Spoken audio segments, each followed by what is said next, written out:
to tonight's debate. The topic for the debate is the question, what is the best life, atheism or Jesus Christ? And we have two students debating the issue, and they will be presenting the case for both of those sides and letting you decide for yourselves as the evening goes on. I'm going to let you know who I am. My name is Dave Stene, and I am on staff with Intervarsity Christian Fellowship, which is one of the groups that is sponsoring tonight's debate. The other sponsor is the Federation Without Television. And I'm going to be serving as moderator, and I realize that there's a potential for bias on my part in being moderator, so I'm going to try my best to, one, not get caught up in the cord, and secondly, to do the best job I can to be objective in my role as moderator so that I don't have any influence in the presentation of either side in the debate. I'm going to give the debaters a chance now to introduce themselves, and first I'm going to let Andrew introduce himself. Good evening, everyone. My name is Andrew Bushard. I am a graduate student here in sociology. I'm also a member of a really cool organization called Federation Without Television. Federation Without Television sponsors this debate, but the group as a whole does not take a position. This is my position that I'm taking. There's plenty of different views in this group. I would encourage everyone to get involved. You don't have to hate television. You can love television just as long as you want to participate in discussions. If you are interested in this group, see me during intermission or see me afterwards.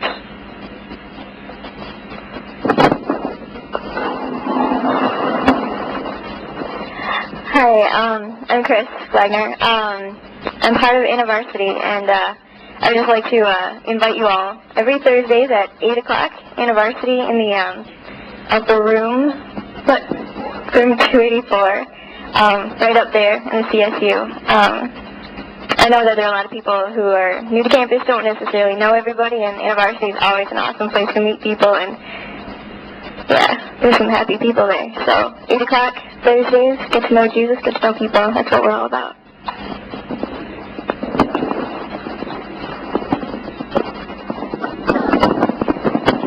Before the debate begins, I'm going to let you know a little bit about what is going to come tonight in the format. We're going to roughly be around 2 hours for the debate, and there will be an intermission for about 10 minutes at the halfway point. We're going to start with each debater being able to give opening statements, and then each debater being able to give a rebuttal off the opening statements, and then the debaters will have a chance to cross-examine each other and ask questions of each other. At that point, we'll take an intermission, and they will each be able to come back and offer a rebuttal again. And then we will have a time for some questions from the audience, and that's the little card that you got when you came in. You'll be able to write down any questions that you have, and we'll be collecting those at the beginning of the intermission so that we can be asking those after the intermission during that time. And then each debater will give closing statements. And after the debate, if you'd like to talk with the debaters or ask them some more questions, they'll be available around the front here, and you can come down and do that. At this point, we're going to start with the debate, and Kris is going to give her opening statements for what is the best life and the case for Jesus Christ.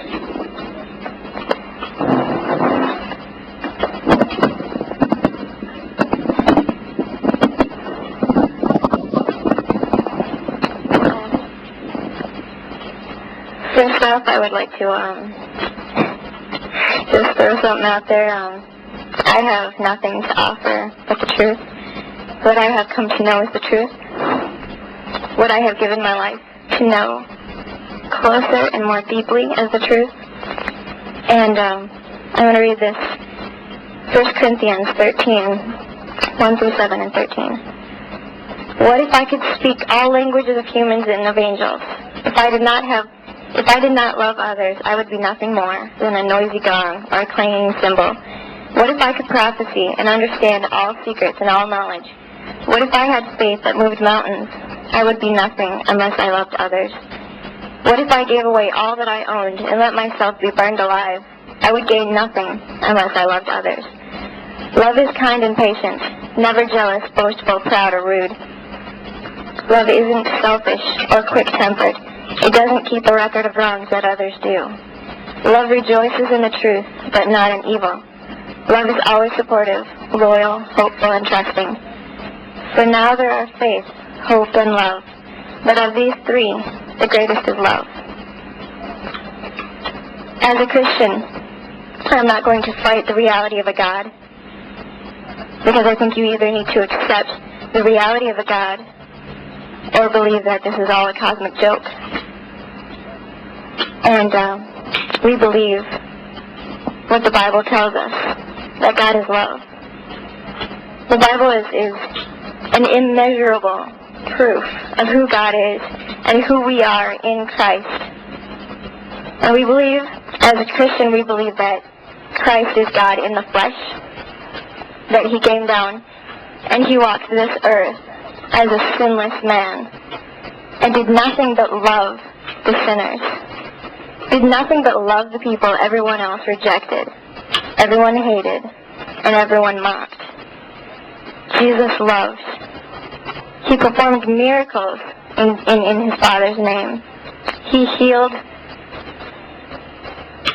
and he delivered demons. And I think I've found that history actually has supported more of Jesus than I thought.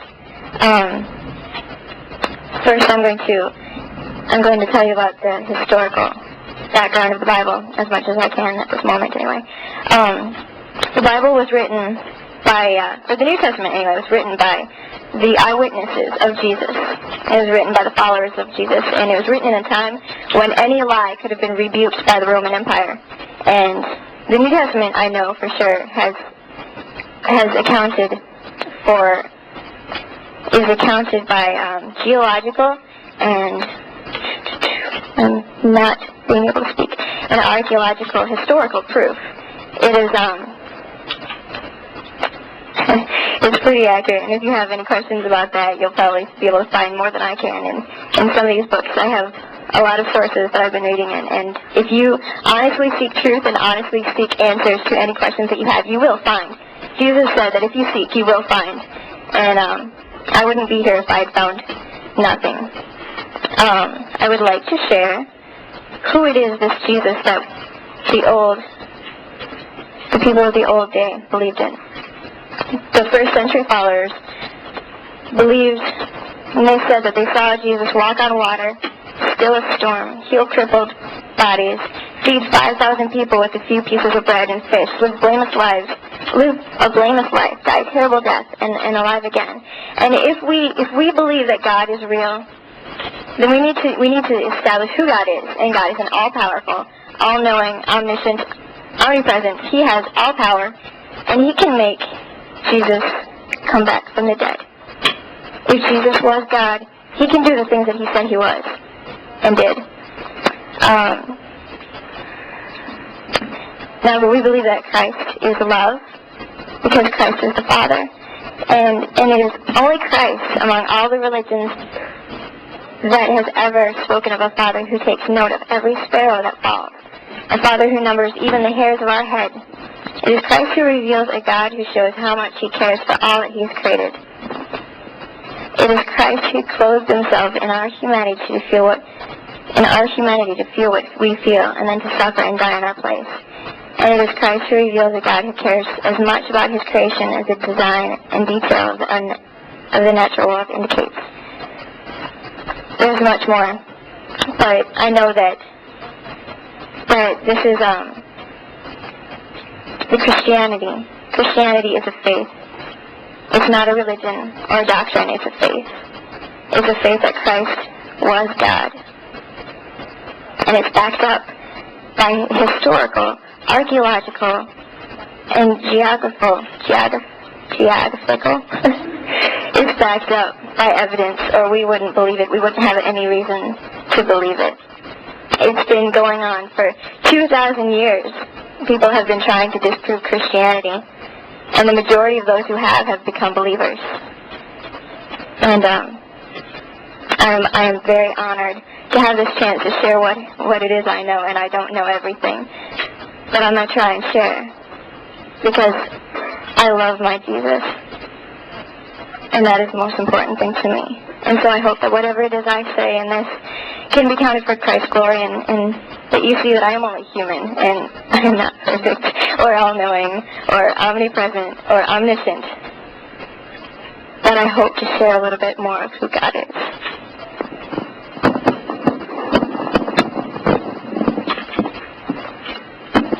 Andrew will now give his opening statement for the case for atheism. I believe the atheist way, or its near cousin, the secular humanist way, is the best way. Many times, Christians tell atheists, I don't understand how you can get any motivation to live. I do not understand how you cannot endlessly be depressed. I do not understand how you can ever find purpose or motivation in your existence. I believe it is a matter of optimism. You have to ask yourself, is the glass half empty or is the glass half full? You have to ask yourself, are you going to be miserable because you're focusing on the fact someday you're going to die, or are you going to be joyful that you have this opportunity to live and to make a difference? As the cartoon character Ziggy said, I can either be upset that the rose has thorns, or I can be happy that the thorns have a rose.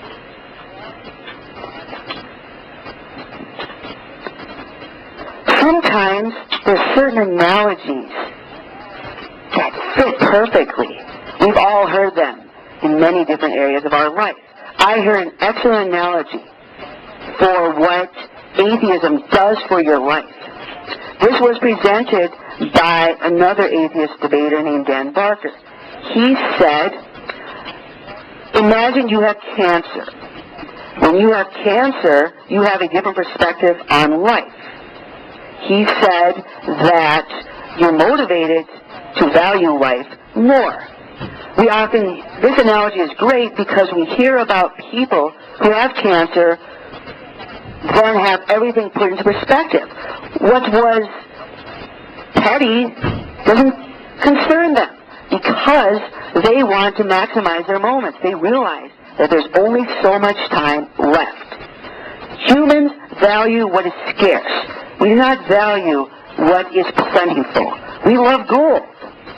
When we view life as scarce, when we view it as limited, the urgency drives us to do good and to do great.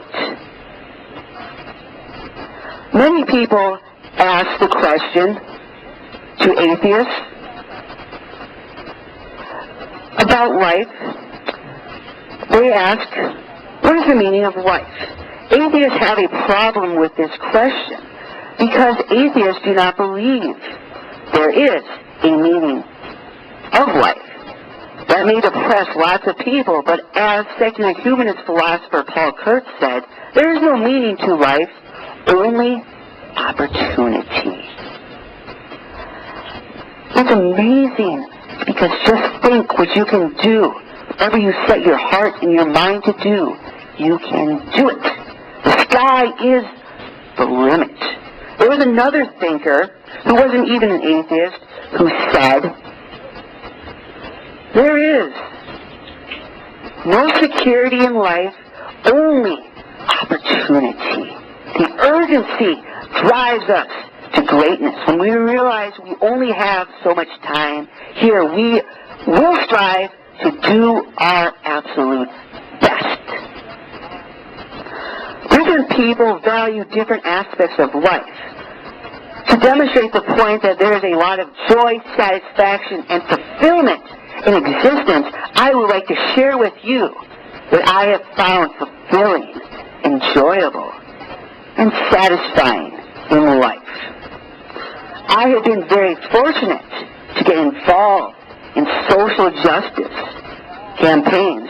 Activism has been very valuable to me.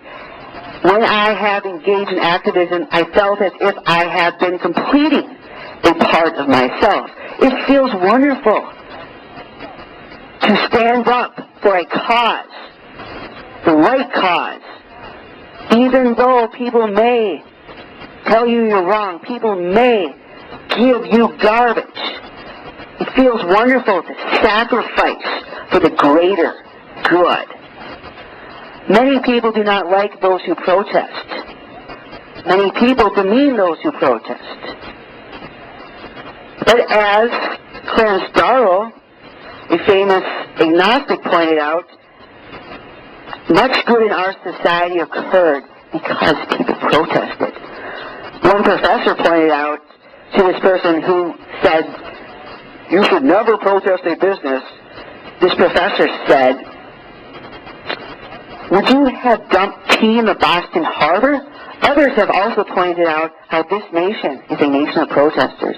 What we have today we owe to these protesters. I love good humor. There is a wonderful sensation you get when you laugh. Many say laughter is the best medicine. It is wonderful to make others laugh, to laugh yourself. Types of humor I really enjoy are pranks and satire. They really get my sides going. There's an institution which is indeed one of the most wonderful institutions ever conceived by the human race. This institution was introduced to America by someone who, according to the logic of Christian faith, is burning in a horrible place right now. That would be Ben Franklin. Even the worst libraries are wonderful sources of intellectual stimulation. If all this world had was the New York Public Library, we would be blessed. It is hard to get bored in life. I do not believe boredom is a legitimate response to all the excitement out there. Creativity is wonderful. I enjoy to create. I enjoy writing. I enjoy composing speeches. It brings satisfaction to create something. Creativity to me is indispensable. A life without creativity is a life I don't want to be living. Creativity is awesome. It's glorious. It's romantic and it's noble. Sometimes certain events in life give us great perspective. A couple years ago, we had this issue about Y2K. I was not one of those who betted everything the world would end, but it did get me to think. I asked myself, if indeed these people on the fringe are right that there will be major problems come January 1st, 2000, what do I want to do? I do not want to live with these regrets. What do I want to do with my life? I believe this motivated me to do some really good deeds. Christians are likely to say such a motivation motivates people to hedonism. But in fact, one of the deeds that I did was the antithesis of hedonism. One of the deeds I did was ascetic. It's very empowering. It's very powerful to engage in altruism. It feels wonderful to help others out. I have been fortunate. I have had some opportunities to engage in charity.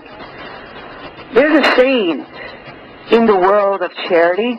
People like to say, it's hard to feel bad when you're helping others.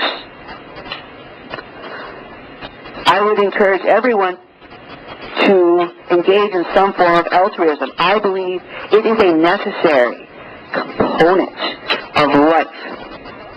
I believe atheism cultivates true morality, because I believe the best morality is morality done for its own sake. In Christianity, you have the threat of hell, the reward of heaven. There is a story in Greek philosophy about these rings. In this story, when you wear the rings, you can get away with anything. You become invisible. The point of this story, as interpreted by many people, is if you do bad deeds just because you can get away with it, you're not moral. When atheists do good deeds, we do them not out of fear we will spend eternity in a bad, bad place, but because we believe the act is good in and of itself. I believe it is ultimately the best to do everything for its own sake. The problem with our capitalist society is the fact that it gears people to do something for something else. The act becomes devalued because it's only a means to an end. There's this one song by atheist philosopher Dan Barker which says this, quote, "Living life as if it were a mere dress rehearsal makes no reason or rhyme. The only way to value the beauty all around is to take it one world at a time." End quote. Other atheists have used the analogy of Christians viewing this life as a waiting room. This room is only valuable to these Christians from these other atheists as in relation to the next life. Atheists live this life for its own sake. That's what makes it all the more glorious. As a person who has run competitively, which is another great joy, I will tell you, rarely do people run their best during practice. People usually run their best during the meet. Why is this? Because they have a different perspective. They look at the meet, they view it as very important, while practice is just means to the end of the meet. I believe we should live life for its own sake. I believe this way, this atheist way, this secular humanist way, is the best way to live. I encourage you to live this way. You only have one life. Maximize it, optimize it.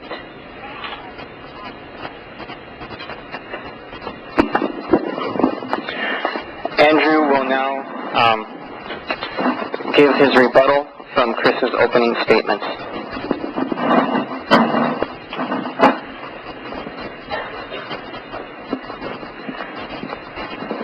I believe there are troubles with Christian philosophy.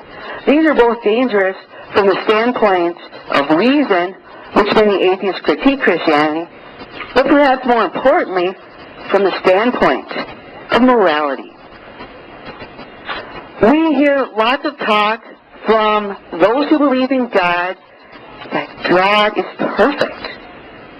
Yet, they also tell us we should love and worship God. If a being is perfect, they do not need your worship. They do not need your love. Therefore, I believe it is best to not waste your love on God. Use your love on those who need it.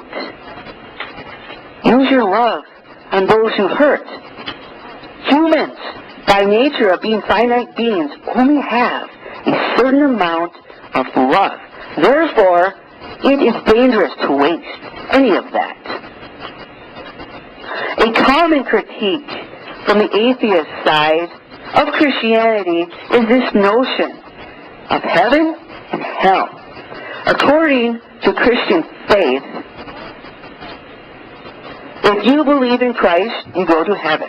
If you don't, you go to a place that really sucks. This place does not have any Oreo cookies.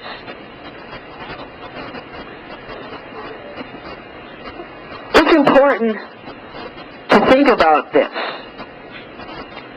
What this entails. Big problem many atheists have is there will be many great people who will be in that horrible place called hell. Yet there's plenty of people with questionable morality who will be in heaven. Let us demonstrate who will be in heaven, who will be in hell. Non-believers will go to hell, as Christians will tell you. Who were non-believers? Plato. Also, many founders of this nation were not Christians. Examples include Thomas Jefferson, Thomas Paine, Benjamin Franklin, John Adams. If you read about the period, you'll find out lots of people were deists back then. They're in hell. Free thinkers tell us about Clara Barton, who started the Red Cross. She was not a believer. She will be in hell. Atheists such as excellent writer Annie Roy Gaylor points out, big feminists have been non-believers in Christ, such as Elizabeth Cady Stanton. They're going to burn in hell. I had this conversation with this Catholic who said he didn't believe Gandhi would go to hell.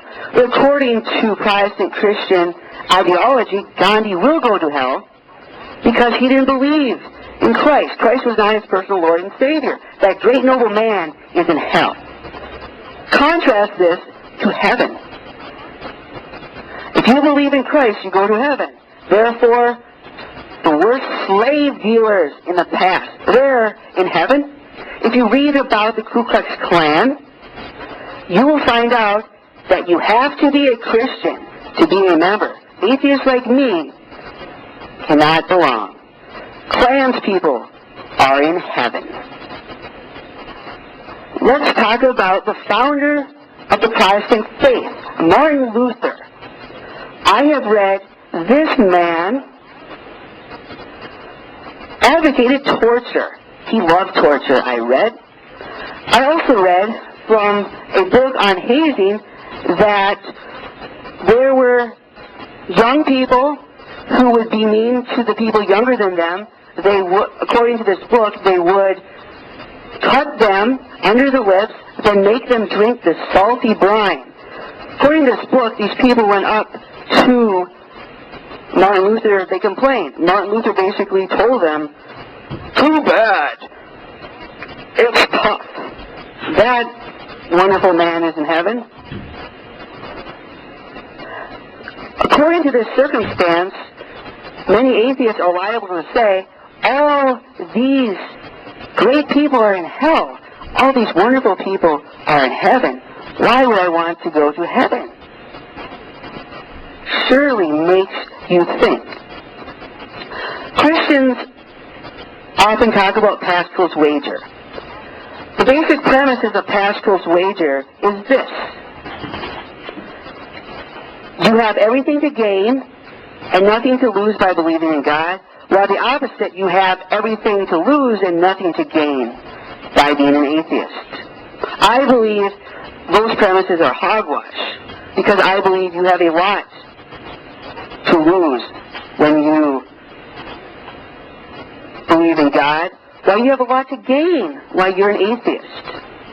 We've all heard the saying, one bird in the hand is better than two in the bush. You have to ask yourself, are you going to sacrifice this life for the potential two in the bush? Pascal's wager often talks about gambling. I believe a wise gambler would not throw away one bird in their hand.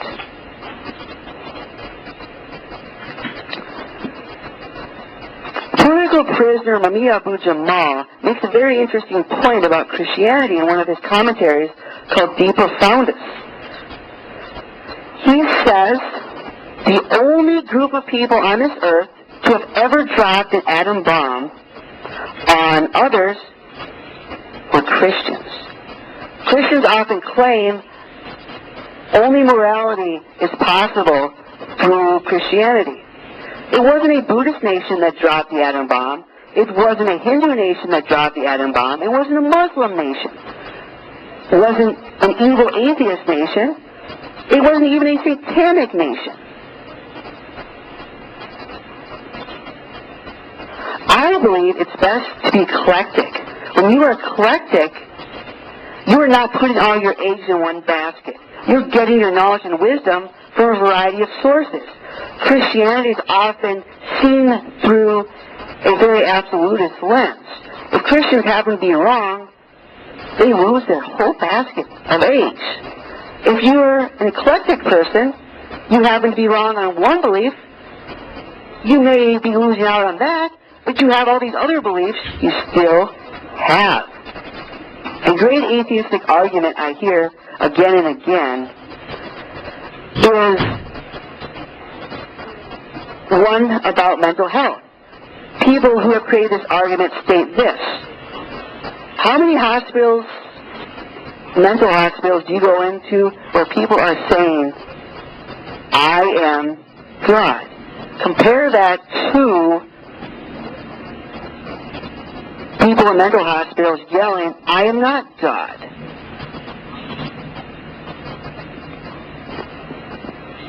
I believe it's arrogant to assert that Christianity is the only way to get morals. I believe morality is possible without Christianity. The Nobel Prize winner named Steven Weinberg put it very well. He said, quote, good people will always do good. Bad people will always do bad. What religion can do is make good people do bad. We need to examine this claim that Christianity has a monopoly on morality, because I do not believe it does. Another point I'd like to address is the concept of God. Many atheists criticize the Christian God as being an evil dictator. Why? Because for the offense of not believing in God, whether it's merely out of not understanding or out of defiance, you spend eternity in hell fire. You can molest all the children you want. If you believe in Christ, you go to heaven. Many atheists say God has an ego problem because he cares if somebody doubts whether God exists or not. An interesting argument I heard from atheists, I don't know who originated it, but it is this. What if God loves people who have guts, who doubt God? What if those go to heaven? I believe there's a number of flaws with Christian philosophy. I believe they're sufficient on both moral and rational grounds to reject this faith.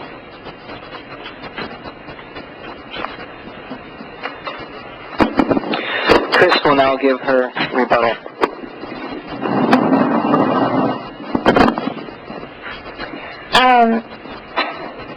I think I need to define Christianity once more. Well, I guess I probably didn't do very good with that the first time. This may be a little harsh. I think the Bible talks a lot about knowing Christians by their fruit. One of the songs we sing is, you'll know we are Christians by our love, by our love. A Christian without love, as I read earlier, is not a Christian, because God is love, and the only way we are ever going to be moral and just in any way is by finding that source of love, that God, that says He's love. And so a Christian who goes around and killing people and enslaving people, it's just not God. It does not display any of the given characteristics of God that is poured out through us in the New Testament. It does not display the character of Jesus. Jesus himself was one who did everything he could to help those who are hurting. When everyone else turned their back and walked right past those beggars and those broken people in the streets, Jesus stopped and he touched the lepers. He touched the people nobody else would go near. He loved the people nobody else would love. I said that earlier. Jesus did everything that he could in order to love on people and to help people. And that is the sign of a true Christian. There are a lot of Christians who do bad things. There are a lot of humans that do bad things. We can't narrow it down to one religion or one denomination or one sect of people, because humanity is fallible. Humanity is imperfect. Humanity is untrue. We do not have the capability in our own power to love unconditionally. I mean, we see that more people have been killed under the banner of atheism in the last 100 years than have been killed in the name of God, and no matter what religion in all of humanity and human history combined. Communism, Nazism, and fascism, which are all thoroughly opposed to Western religion, particularly Christianity, killed 500 million people in the 20th century. We are imperfect creatures, and therefore there is only one place we can go to if we ever want any source of truth or justice or love or any measure of reason to live. There's only one place we can look, and that's the only place I've ever found. Morality. If there wasn't a set guideline of rules, there would be anarchy. And I think the issue of who will be in hell and who will be in heaven is something that we have no idea. I mean, I'm glad I'm not God. I wouldn't be able to tell someone I love that you're going to hell because you don't know Christ. I wouldn't be able to do that. And therefore, I'm not God. We cannot say who is in heaven or hell. I was confused when you were giving the list of people, because we really don't know who's going to be in heaven or hell. It was going to be a hard statement, but I believe it's definitely true. There's going to be a lot of good people in hell and a lot of bad people in heaven, because it does not matter what our works are or are not, what we do or do not do, what is good or bad. Christ didn't look at that. He looked at the heart. He looked at our heart. And we can't live perfect lives. We can't live sinful lives or sinless lives. And Jesus knows that. And so he looked at the heart, and he pulled that part of the heart out that cries out for something more, that says, I can't do this. I can't live the right way. He sees that part of the heart, and he pulls that out of us, and that is what he cares about. It's our heart. And that's what salvation is all about. It's not about our works and what makes us good or bad people. It's our salvation. It's just that Christ wants our heart. I mean, that's why, when we draw pictures of, when we write love letters or whatnot, we put a heart there. It's because our heart is the center of our being. It's the part that gives out the blood to the rest of our body. Our heart is our source of life. And that's where Christ wants to live. That's what he wants, is our heart. He doesn't want our works. He doesn't need our works. There's nothing that we can do to make ourselves better people, good enough people for Christ. I mean, God is immeasurable. He's got everything in the world. He could wipe us out in a moment, because he doesn't need our works. He doesn't need anything that we can give him. But he did give us free will. Therefore, he let us go in hopes that we would come back to him with our hearts open wide and say, Jesus, this is a crappy world, and I'm in need of you. And that is a beautiful thing for God to know that his people will come home. And I think that's the reason he gave us up in the first place, and gave us into free will. I think there were some other things I wanted to touch on.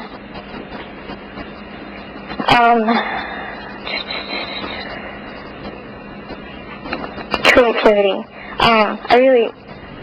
I did like the fact that, creativity, we are all given immense creativity, and we're all created so unique and so different and so beautiful, and these are awesome gifts that God has given us. Like, creativity is just an analogy, a small analogy to the big, huge God. We love to create. We love to fix cars. We love to write letters. We love to construct objects. Paintings and beautiful objects. And that's one of the analogies that I thought of, like, when I was trying to figure out why in the world would God create us. if he knows that we're imperfect and all this, why would he even create? And I saw this picture of this great big God, this great big beautiful God, full of love, full of beauty and radiance, and he's got all this love and joy and peace just flowing inside of him.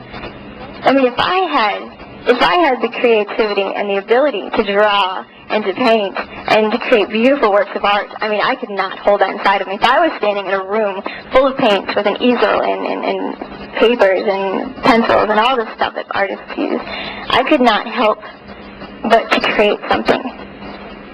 And that's what God did. He is full of love, and he couldn't help but create something so that he can love on us.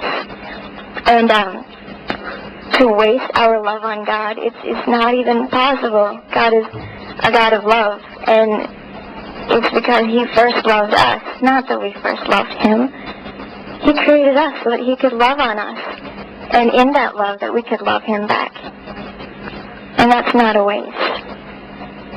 I would love any one of you, whether you love me or not. And I think that's the Christian way, because that's the Christ way. And a Christian is a Christ ambassador. And that is what I have to say.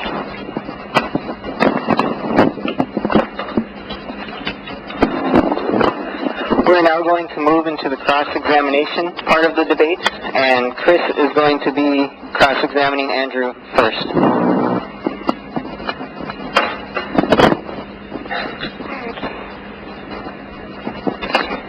First off, I didn't know what you were saying when you said eclectic. What is that?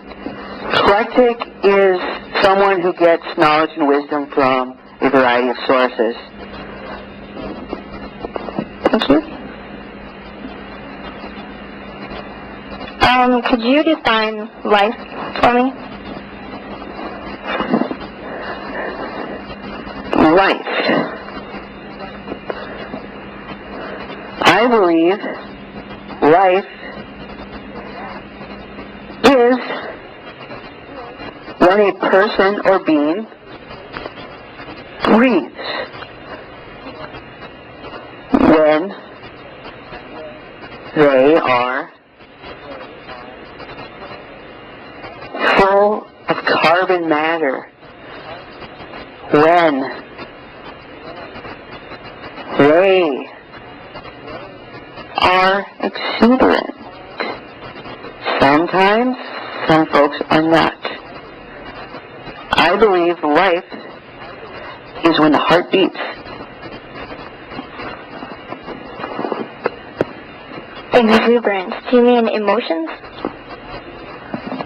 I believe exuberance also often assumes the form of emotions. Exuberant people are often very emotional about life. Okay. That's happy. I love exuberance. Where do we get that exuberance? I would answer the answer many atheists often give: from ourselves, from our own perceptions.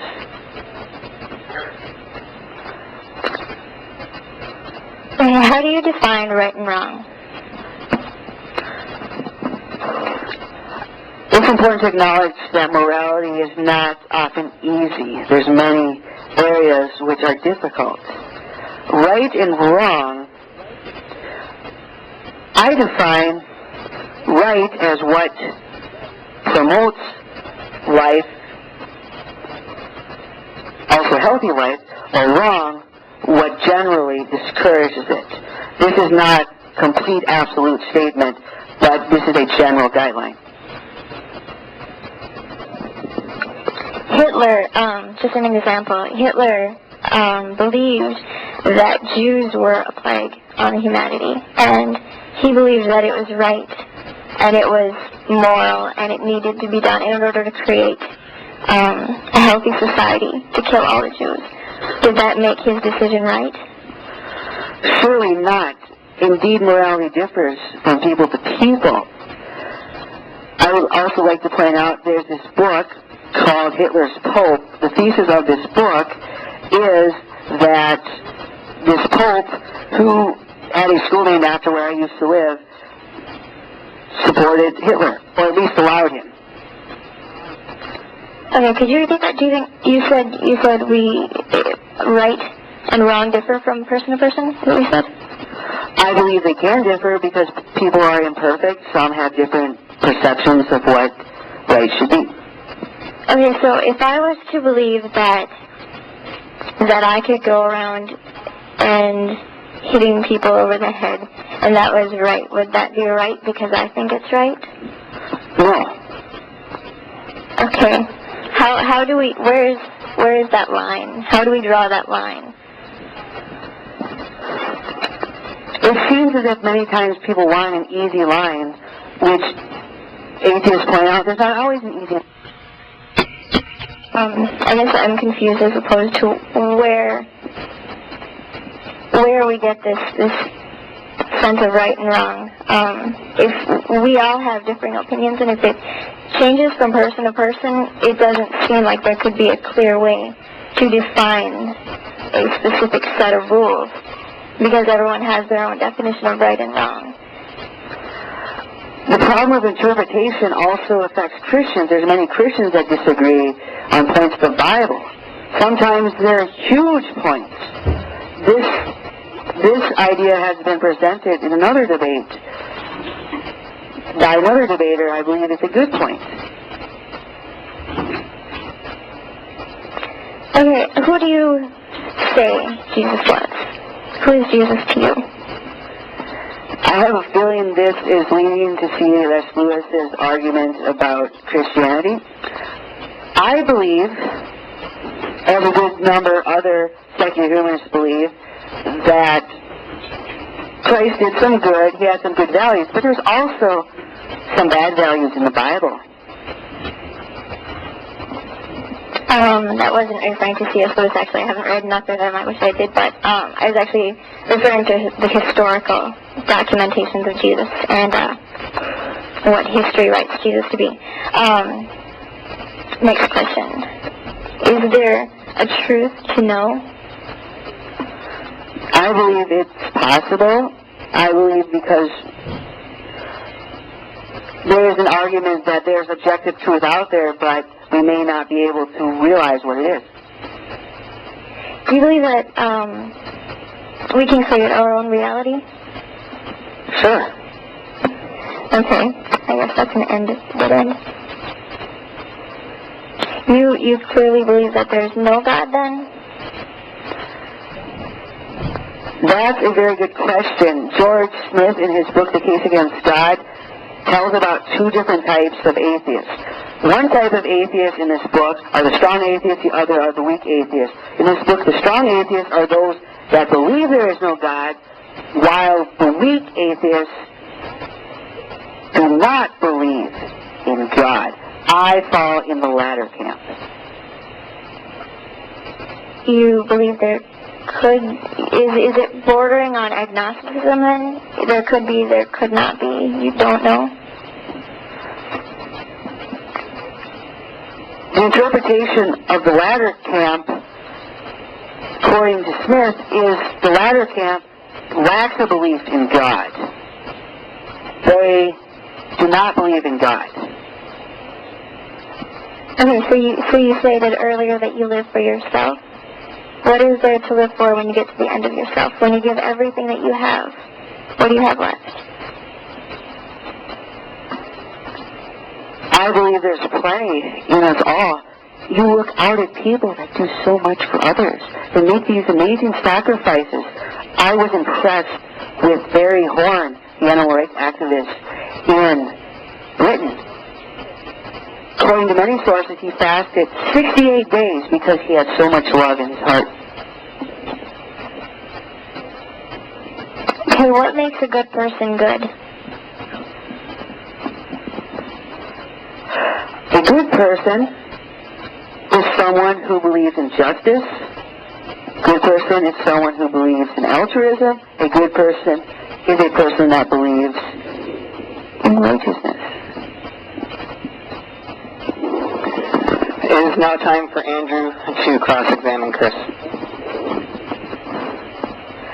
Kris, this. Have you ever been wrong about any matter in your life? Yes. If such is the case, have you ever had times where something looked right at one time, but it did not at another time? Quite. Then how can you tell that this belief in Christianity is not one of those instances? At first it started out really that when I first became a Christian or first, admitted the reality of Christ, of a God. It started out really, I had no idea. I was just shown the love, I had gone 16 years of my life without love, and people first showed me what love was, and then I later came to understand that there's more to God than love. There's a Christ. And then I started learning about what that Christ was, and I found out that there's more to Christ than just theology or philosophy.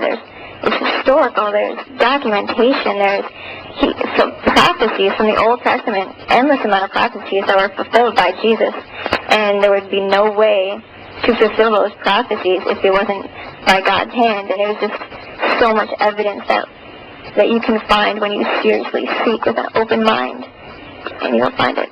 I'm going to ask you a question that was asked by another atheist debater to a Christian. If God asked you to kill, would you kill?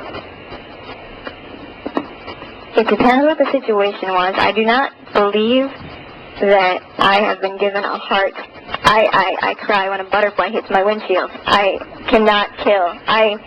In my own capacity, I cannot kill. But I know that there are instances in the Old Testament where God did order people to kill, and there would be an endless amount of ands, ifs, buts, maybes, that I would have to be given a specific situation in order to answer that clearly. What if God asked you to kill me to show that atheists need to die because they're being too rebellious?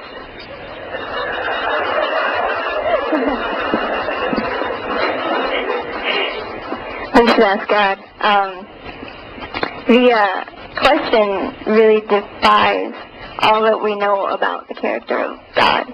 And He gave endless amount of opportunities to people who didn't believe in Him. God could strike you down right now. He wouldn't need me to do it because He knows that I can't do it my own.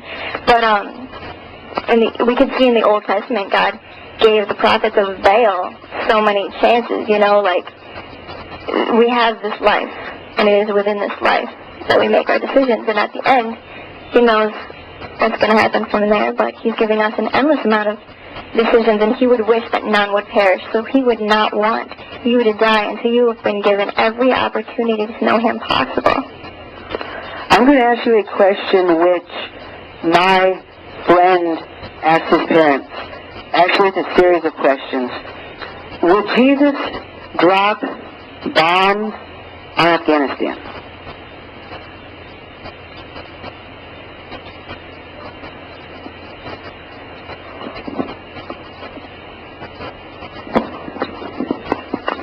I guess I'm kind of confused by the question. Did Jesus in the flesh or Jesus in the spirit?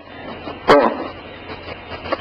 Okay, so would you rephrase that and ask if God would drop bombs on Afghanistan? Because Jesus in the spirit lives inside of every one of us who believes He lives inside of us, and every one of us who asks Him to be. Jesus in the flesh. Jesus in the flesh died. Jesus in the spirit is alive in every one of us.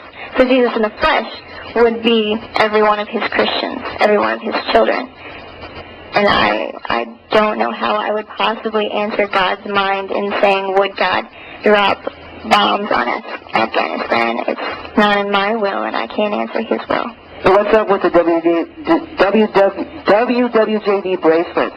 Aren't you supposed to ask that question? What would Jesus do? Yes. Yes. And that's why before the president goes into his decisions and whatever it is, I'm sure he goes through lots of prayer. But if you take that on a smaller scale, I cannot answer God's will. I cannot do that, but I can only do the best with what He's given me. And He gives us wisdom, and He gives us knowledge, and He gives us truth, and He gives us guidance through the Bible and through His Holy Spirit in our lives. And that Holy Spirit would wish that none would perish. And so unless they were doing, I can't even answer what God would will for His people outside of His holy love, because He wills His holy love, His holy and divine love to His people. And I don't think dropping bombs on Afghanistan would show that kind of a love. I agree. Do you believe I'm completely immoral, completely unhappy, and live a completely meaningless life? When did I meet you, Andrew? How well do I know you? What can you gauge from me already? Seems that you're a very nice chap.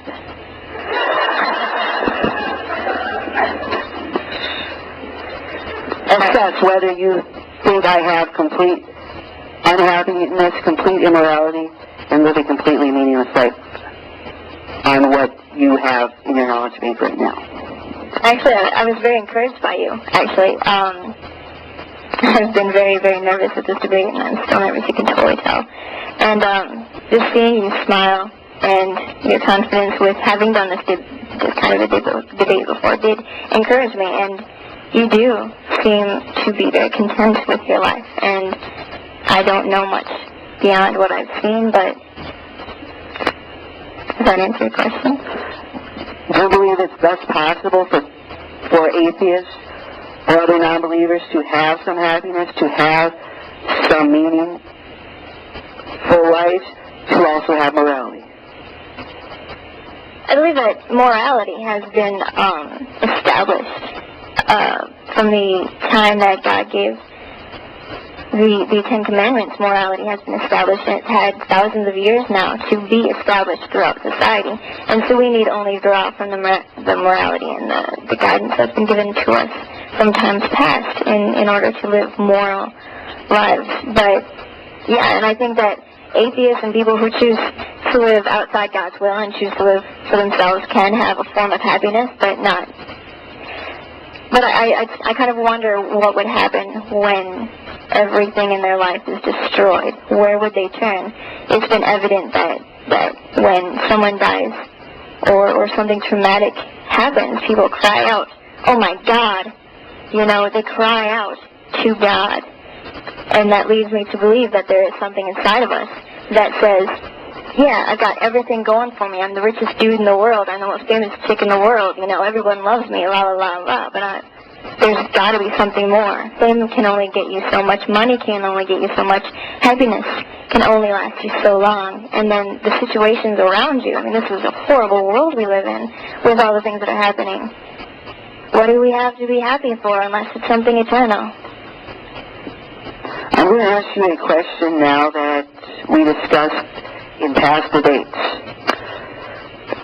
Christians on the issue of animal rights often say it's okay to eat animals because God gave humans dominion over the animals. But they also say humans have a responsibility to treat animals right. From what I have read on the subject of modern food production, these animals are raised in atrocious conditions. One study said 90% of our food comes from these factory farms. I wonder, how can a Christian who believes animals should be treated humanely justify eating meat raised in these horrible conditions? Are you a vegetarian? I am. Okay. How can we justify the torture of animals? Is that what you're saying? How can you justify contributing to these industries that treat animals improperly when you're supposed to treat animals responsibly? I'm not saying that I'm totally down with treating animals improperly, but where is the rule, the law, the guideline that says we are supposed to treat animals with all respect? Where is that law? Yeah. Actually, it's interesting. I heard this presentation from a Christian at UW-Madison named Dr. DeWitt, who argued that the Bible presented environmentalism and even animal rights. he mentioned verses from Isaiah to justify his beliefs. We've all heard the common Bible verse about dominion over the animals, too, which I believe is in Genesis.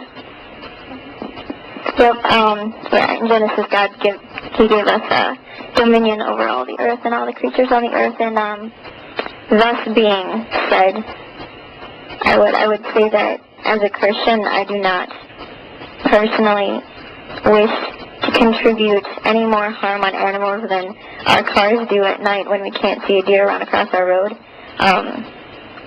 any more than I would want just to contribute to the death of millions in another country. But I know that with every breath that I take, everything that I do, someone in another country is dying, and I have no control over that. And just my freedom is contributing to many deaths around the world, human deaths. And animals are a secondary matter, but there is a certain amount of love that we should also grant to animals. I mean, they're totally awesome gifts, you know? I mean, like, an animal can bless their lives so much with extra years of life. It's been proven, you know, that an animal in the home, a pet in the home, will help you live longer and more happy lives. And we can't take life for granted, animal, plant, human, or otherwise. We can't take that for granted. And we do have no right to torture any form of life. Thus, then why would you eat meat when it's raised in torturous conditions?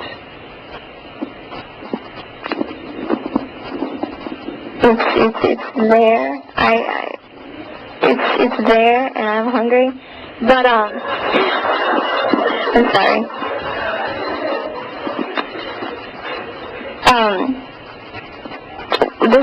It's a torturous world that we live in, and we can't help that. It's the way it's become. Anything we do can be considered torture in someone's eyes, in someone's viewpoint. Everything we do could be seen as wrong from other viewpoints, and I think that's why we also need to find an established set of rules, laws, and guidelines, or anything anyone does can be considered wrong and immoral. That closes out our cross-examination, and we now have a 10-minute intermission, and in 10 minutes we'll begin again, and Andrew will be giving a rebuttal off the cross-examination time. If you have any questions, if you can put them in the KFC buckets, there's one over there, and hopefully we can get one over by that door also.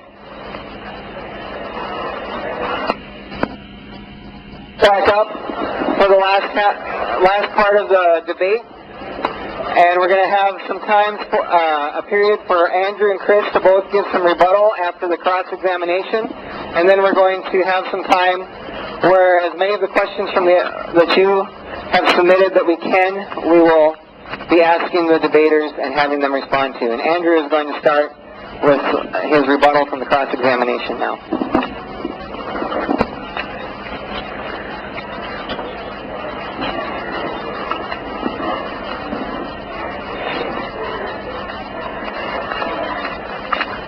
I noticed when I was talking to my opponent before the debate that we both had similar school interests. I'm in sociology, he's in social work. Back in my old school, there were one department. I remember taking a class in sociology. In sociology, we made the point, teacher told us that beliefs lead to actions. This is key when it comes to Christianity. These beliefs are not just something that has no effect. My big problem is when these beliefs lead to immorality. And these beliefs lead to evil acts in the world. I have a big problem with that Christian president of ours. I do not believe he deserves to be in that office. I do not believe he has many morals.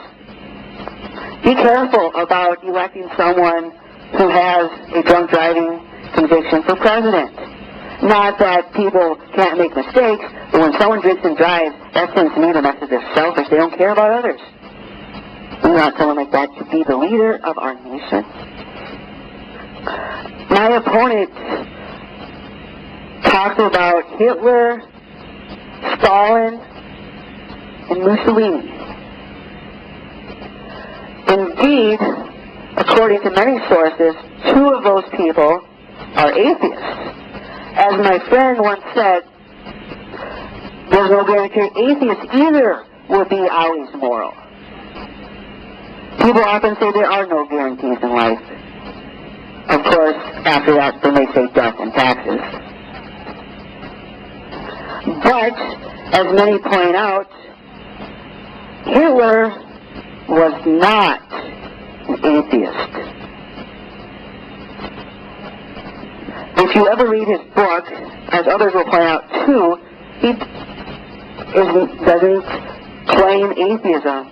I believe it's mistaken to assume he did it under, as my opponent said, under the banner of atheism.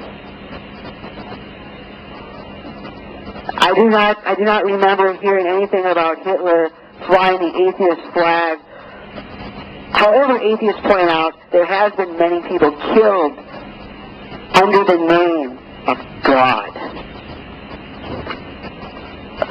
We could probably sit here for hours listing as many people of that, but we don't want to.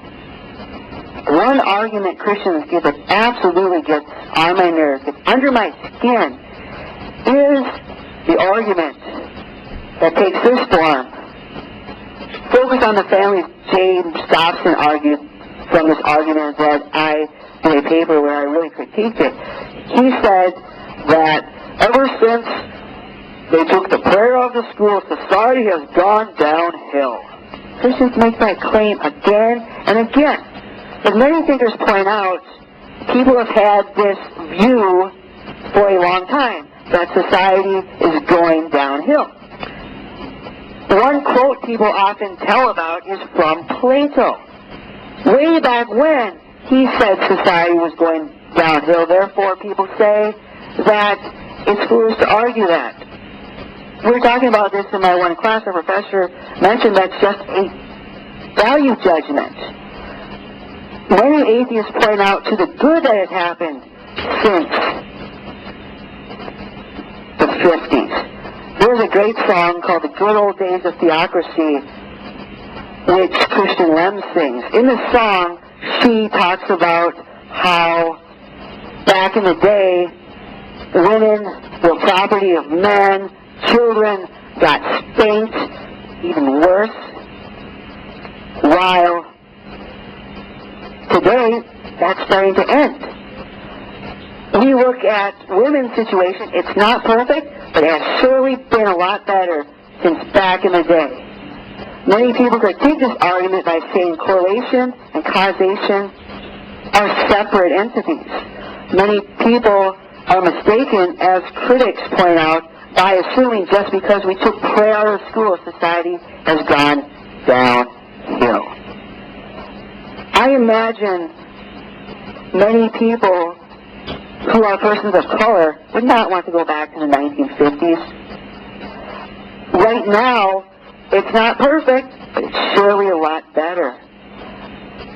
I was thinking a good number of my friends are not white, but if it was back in the day, we would probably have to go through different bathrooms. That's sick.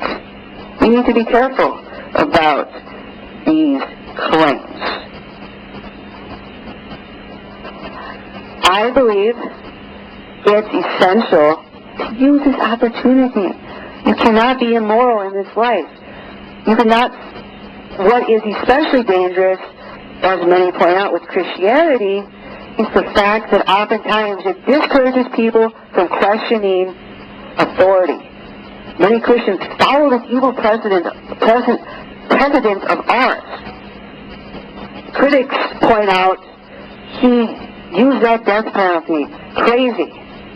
Critics also point out this nation is one of the only nations to use the death penalty on juveniles, also on retarded people. Amnesty International mentions that a lot. We often heard about Christian President Bill Clinton, who executed that retarded man. I believe there's a problem. But the good news is, I'm not going to be one of those types that believe all Christians are bad. In fact, I got in a difference of discussion with my friend who was making such a generalization. I believe what's most important is our beliefs. I get encouraged when I see fellow Christians at the picket line. Back where I used to go to school, we would have weekly protests against the war, against what our evil presidents are doing. I was encouraged to see fellow Quakers, even some more mainstream Christians. That's great. We need that because I believe preventing evil on this earth is key, vital. It's all important. Whether you're Christian or whether you're atheist, you should have a problem with what George Bush seeks to do. I do not imagine Jesus would support this, as my friend asked his parents. Martin Luther King Jr. gave a speech, which I had the fortune of reading, during the Vietnam War. I'm very disgusted with how people view Martin Luther King Jr. Surely many people love him, but do they understand what he did, who he was? He was an anti-war communist. It's important to keep that in mind, especially the anti-war part. In one of his speeches against the Vietnam War, he asked the question, what would Jesus do? My hope is when Christians ask this question, we will avoid many of the egregious evils that occur in our society, that we will avoid many of the horrible injustices that we face. Kris will now give her rebuttal. WWJD, fully rely on God, pray until something happens. All these acronyms or things that work for these bracelets and stuff, totally leads us to something huger than ourselves. Great questions. I mean, what would Jesus do is totally the number one question that we need to ask in any situation. And the cool thing about that is he already established what he would do. He lived a life of morality, of sinless nature. He lived a life that is our number one prime example in any situation. And we can't keep looking towards the president or towards groups or religions or other people. We can't keep looking to each other for the answer because we're the confused ones, you know? We're the ones who are confused. And so if we want answers on justice, on morality, on right and wrong, on righteousness, and all these questions of humanity, we need to look in the Bible, and we need to see how Jesus lived his life and how he called us to live our life. And it's only in him that we can find truth and any form of righteousness at all. So the question of Bush doing it as he is, I think it's awesome. If drunk driving is the only thing we can push on him. I don't condemn anyone, or I don't condone anyone drunk driving, but if that's all that we can find to hold against him, it's in relation to the rest of the presidents and the scandals that we found in them, you know, it's pretty amazing. There's probably more, because we're all human, you know, so he's probably got a lot of sins in his closet, but so do we. I think any one of us would have a hard time in the office of president. I mean, there's so many decisions. There's a world of decisions that he has to deal with every day, every moment, and there's no way we can judge him and say what he's doing is right and wrong, because we don't know the big picture. We have no idea what's going to happen, how the other countries are going to react to us. We only know, as Americans, what we see outside of our windows, which is so small. I went on a mission trip to Mexico, and I was just appalled. I broke. We went to a garbage dump to distribute food, and I was so overwhelmed with our ignorance as Americans and how horrible the living conditions were, and they were happy people. They were happy that we were bringing them food. They were happy that we were giving them Bibles, happy that we were praying for them and showing them Jesus. You know, they were happy, and they were living in crap. They were living in the worst conditions possible. We are so sheltered in America, and our window, the window that we see and we look out of, is so tiny. It is microscopic in comparison to the rest of the world, in comparison to the universe, in comparison to the heavenlies. And Jesus knows, God knows, because he is omniscient, omnipresent. He knows the past, present, and future. He knows what the big picture is, and we don't. And so for us to put our ideas of right and wrong on the president, on history, on the future of America and the future of this world is not even our right. We have no right to do that because we do not know what is to come in the future. And God bless the president. God bless America, you know. God bless the rest of the world, too. We need people who are going to stand up for Christ, whether they've got sins in their closet or not. They're going to stand up for Christ in prayer and in truth. And God knows his heart. And I don't know how I feel about us going to war. I cry for the people in those countries who don't know Jesus. I cry for the people in this country who don't know Jesus. I love those people, and I have a Christ heart. I don't want anyone to die. Jesus Christ would wish none to perish. But God knows the big picture, and it is only for me to pray for the president that he can listen to God and hear him clearly, as opposed to judging the president and saying what he's doing is wrong. It is not for me to do. If I'm going to do anything for the president, I'm going to pray for him, and that is my contribution. There's no way that I can do anything that can get up to him and let him know what's up, you know? I mean, I don't even know the big picture, so how am I supposed to tell him what's right or wrong? I just go and pray for him, and that's my say on that. I took a tangent. Taking God out of schools, I know you probably you said you hated hearing that argument, but I really do think that when we took prayers out of school, we took God out of school, we replaced him with guns and teen suicide. I mean, the estimations, the statistics are horrible. When we stop living for God, when we turn our back on God as a country and legalize abortion and legalize all the other different things we all have different opinions on. When we took God out of schools and when we took God down from number one priority in our country, this is what we now live in. One murder every 22 minutes, one rape every 5 minutes, one robbery every 47 seconds. Divorce has quadrupled since 1960. Teen suicide is up to 200% since 1960. 2.7 million child abuse cases are reported every year. 1.7 million abortions are performed every year. 1.5 million reported cases of AIDS. This is what happened when we took God down from the throne of our country. This is what happens when we turn our back on God. Our lives go down the toilet. I mean, I know that from my own life, and I know that from everyone I talk to who has had an amazing encounter with Jesus, and I know from the statistics that we need Jesus back because our country is dying. There's more I want to talk about, and that is the end of that tangent. Do I have time, sir? That's my bad.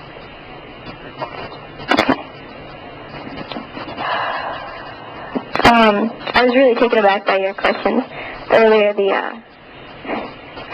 plants and the animals and the life questions. I was taken aback. But I have found out from the break that the conditions in the greenhouses, actually, this is from a friend who works in a greenhouse, the conditions in the greenhouses are considered to be torturous for the plants, but it increases the goodness of the plants or whatever, but it's torturous on the plants. I don't know how he phrased it. But so to go along with the how can we condone torturous conditions for animals, that's the plants and the greenhouses are the same way. There's no way we can run from torturous environments in this world because this world is full of sin. I think there was another social justice. I don't remember if you judged Christians or said about Christians a sense of justice. I don't remember what you said about that, but I don't want it to be thought of that Christians are weak-minded, and I don't want it to be thought of that Christians condone murder or any such torture. The life of Jesus was one of complete sacrifice, complete servitude, and I come back to that every time. When in doubt, what would Jesus do? and I looked to the Bible to see how he lived. And I looked to the Bible not only because it is the inspired Word of God, but because it is historically accurate and approved. And historians, Christian and non-Christian, have backed up the authority of the Bible and the authority of Jesus as he lived. And so that's why I looked to the Bible, and then I just wanted to explain that too.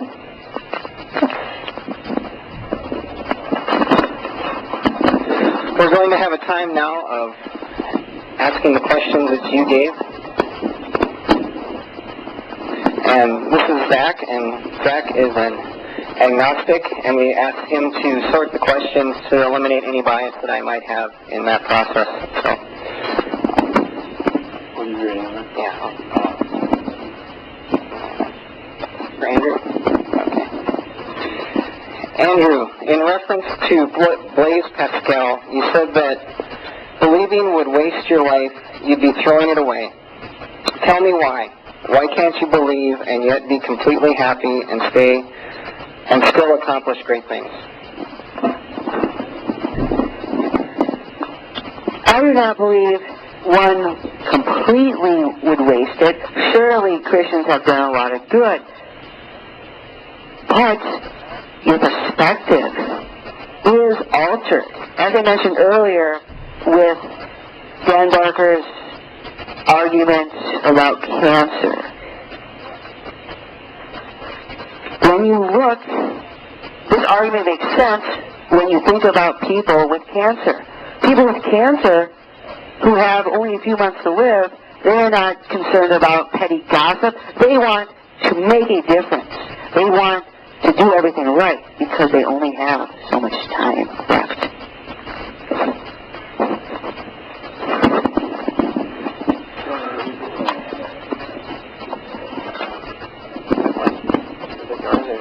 Okay. I can... Is this one? Question. Okay. Okay, Chris.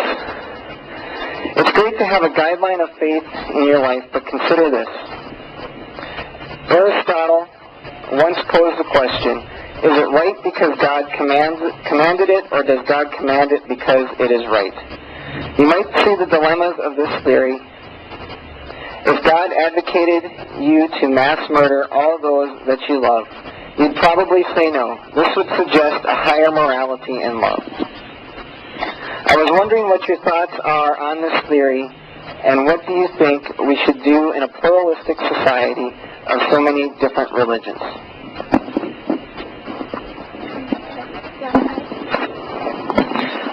I was wondering what your thoughts are on this theory, and what do you think we should do in a pluralistic society of so many different religions?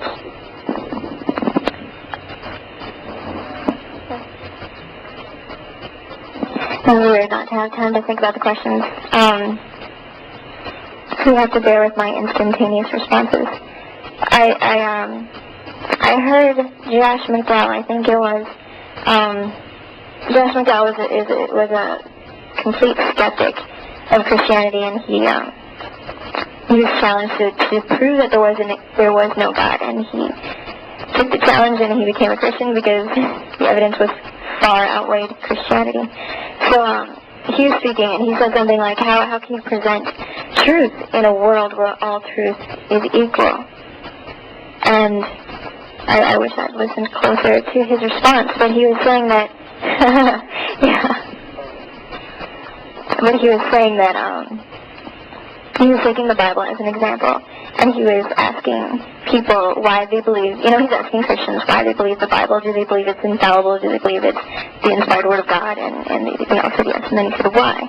And nobody could answer that, and eventually someone came up and he said, I know the answer. And Josh was like, dude, cool, what's the answer? And he said, I believe it because it's true because I believe it.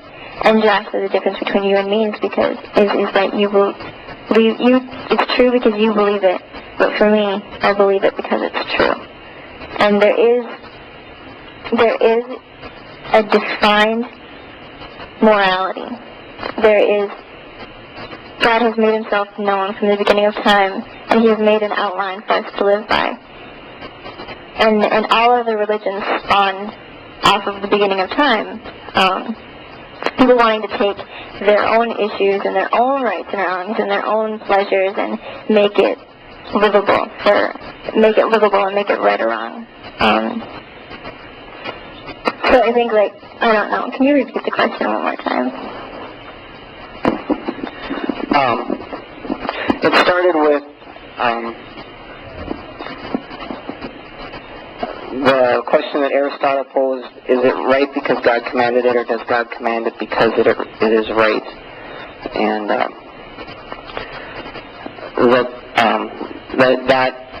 question suggests a higher morality and love.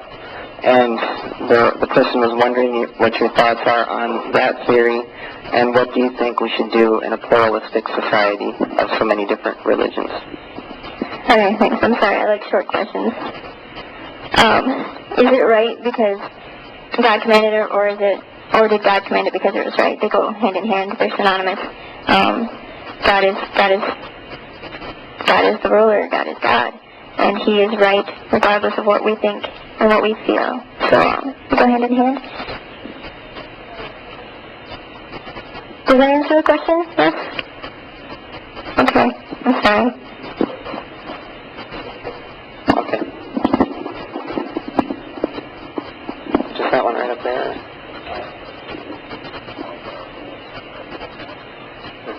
Okay. Andrew, do you know the number of hairs on a yak? Do you even know all the names of the students on campus?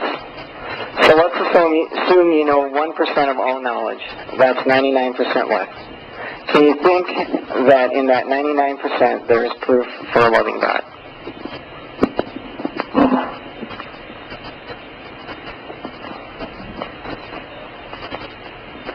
I do know all the students' names on this campus. Actually, I don't. The question asks, is there any room in that 99% for the possibility of God? Sure. I have no claim. I know everything. I have no claim that I can't be wrong.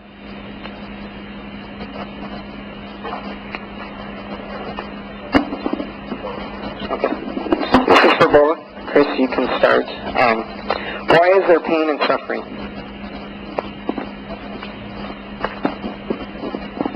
This is a question that plagues humanity. The version on free suffering is huge. I'm sorry, I'll try and shorten my answer. God gave us free will, one of the greatest gifts in all time, and with that free will we have the choice of good and evil. We have the choice to do good, and we have the choice to do bad, and we have the choice to love, and we have the choice to hate. With that free will, we have an option, and God can only do so much before. He will not override our free will, and that is why it is our free will. And so the reason there's suffering is because we turned our back on God, and we said we can do it our way, and our way isn't working. God intended it to be the Garden of Eden. He intended it to be beautiful and perfect. He intended it to be joyful and just amazing. And we ate the fruit, and we said we want to know, we want to eat the fruit of the tree of knowledge of good and evil, and with that knowledge comes great responsibility, and we can't live up to that responsibility because we are not God. We have chosen our own way. We have taken our free will, and we have hurt many people with that free will.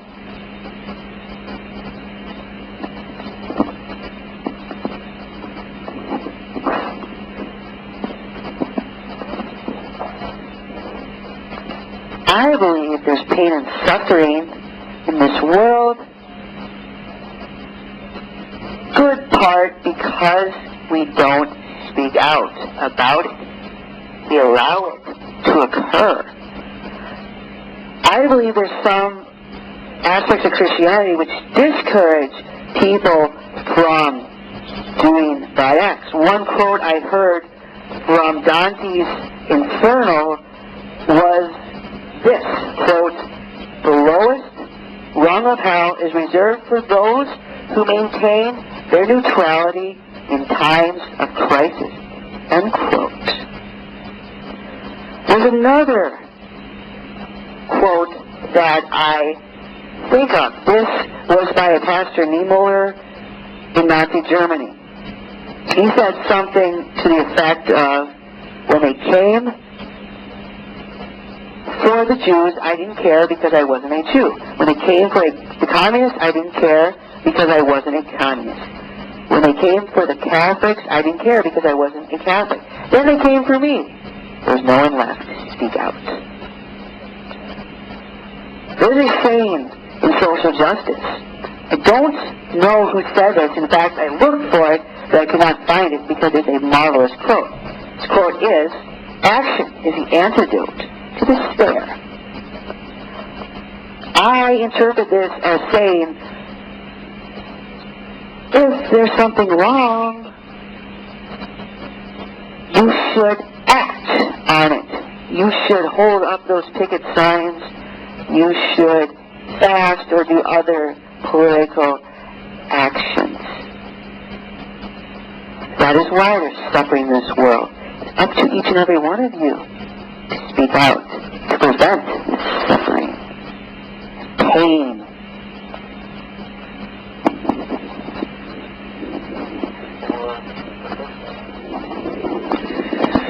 Kris, before Christ was born, pagan religions existed in... It's a very good question. Whoever wrote that, I commend you. Very good question. What I want to say is that I come back to the Bible and who was Jesus? Biblically, historically, what kind of a life did he live? That is what Christianity is all about. Christianity is a name for the Christ followers. And everything else that different denominations believe different things, and they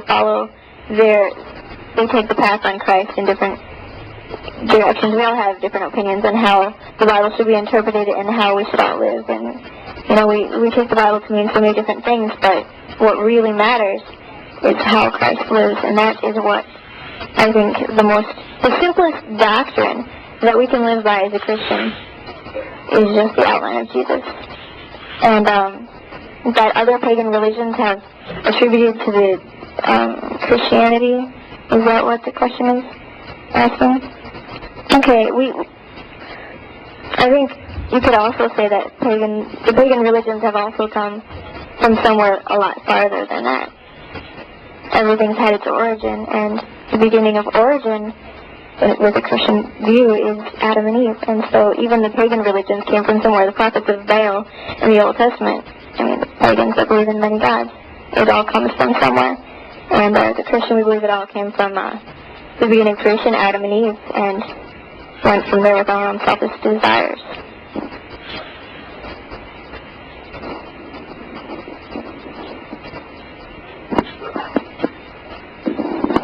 Andrew, why did the disciples, after the death of Jesus, preach so confidently and ultimately endure brutal death if they did not believe that Jesus was God?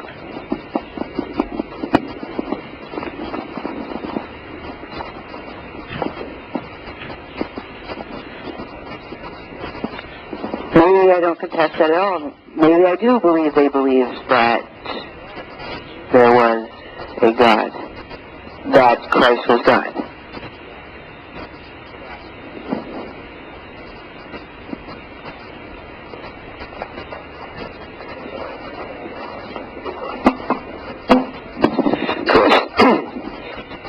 You said our works don't matter. God judges the heart, but you also said we are judged by the fruit of our heart. Which is it? Thank you. Before I correct that, I also want to apologize. I am a big person for clarity, and sometimes when I don't understand a question, I ask for further clarification, and since these are written questions, I can't do that. And for my answers, I apologize, and I'm doing my best in answering them. I'm glad you brought that up. I did. I was quoting, I think it was 2 Timothy, that talks about works cannot bring you to heaven. Works cannot get you salvation. And our works are beneficial. Our works are evidence of the life-changing experience we've had with Christ. Works can benefit humanity, and Christ was all about benefiting humanity. That's why he came down and died for us, so we could be with him forever. And so works are evidence of our Christian faith, but they do not get us to heaven.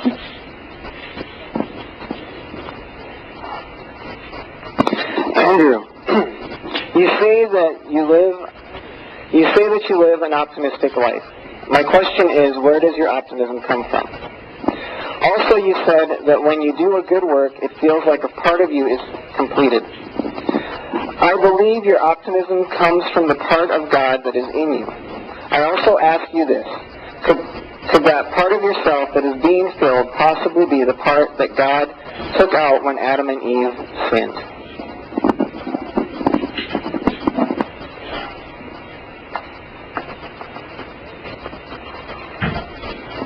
I suppose that could be the case.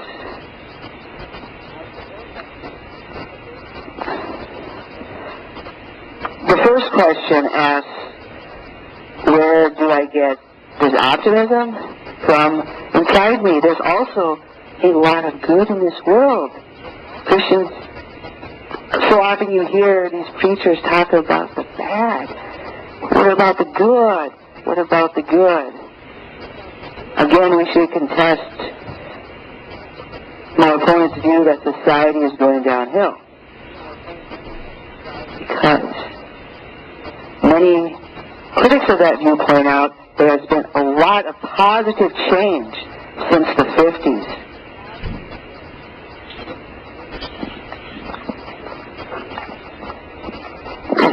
Kris, what is a Christian's motive for good works?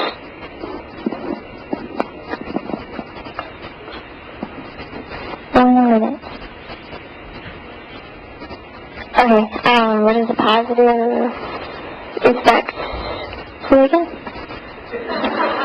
I'm horrible, I'm sorry. Christian's motive for good works. Christian's motive is to share the love of God. You know, without good works, is there going to be... what's going to happen to this world if we don't do good things and be good people? Then the love of Christ is not going to be shown in any way.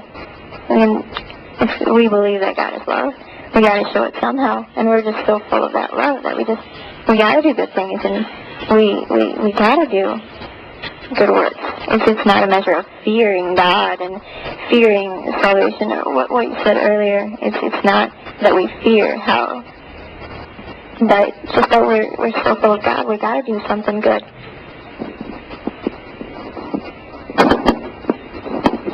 Andrew, when you refer to altruism in a secular sense, how would you define the motivation for this under the premise of humans only having a finite capacity for love and energy?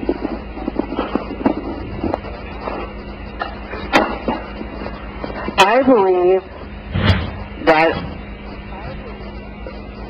we do have a finite capacity, as that question states. That our love can't truly be limited. There's only so much of me that can go around. I cannot tonight have 3-hour discussion with you. There's only so much that can go around. I believe it fits perfectly in the context of secular altruism. Just because it's limited does not make the love any less noble or wonderful. We have to realize our limitations, especially when it comes to this. That is why, as I stressed earlier, God cannot benefit from your love. Not give God your love. Give us your love. We can.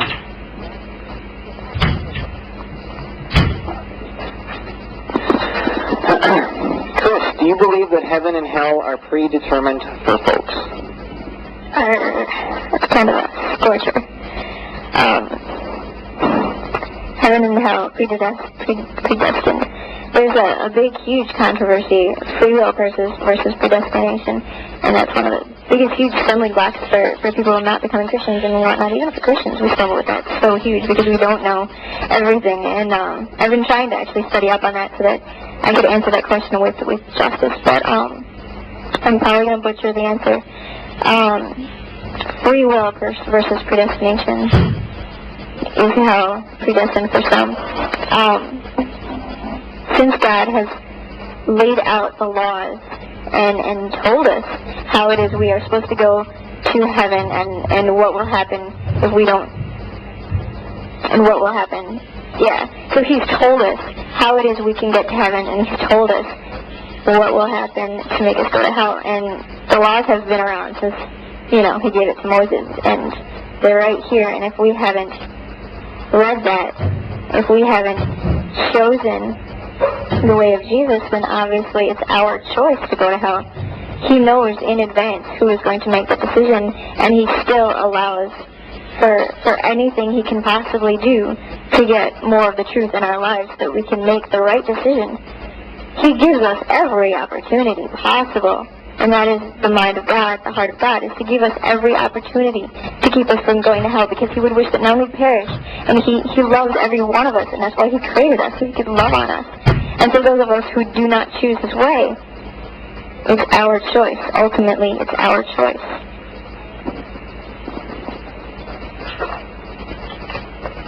We'll have one more question for each of you. Andrew, what was your upbringing by your parents, and what do you believe? I know what the people you have studied believe, but what is your personal belief?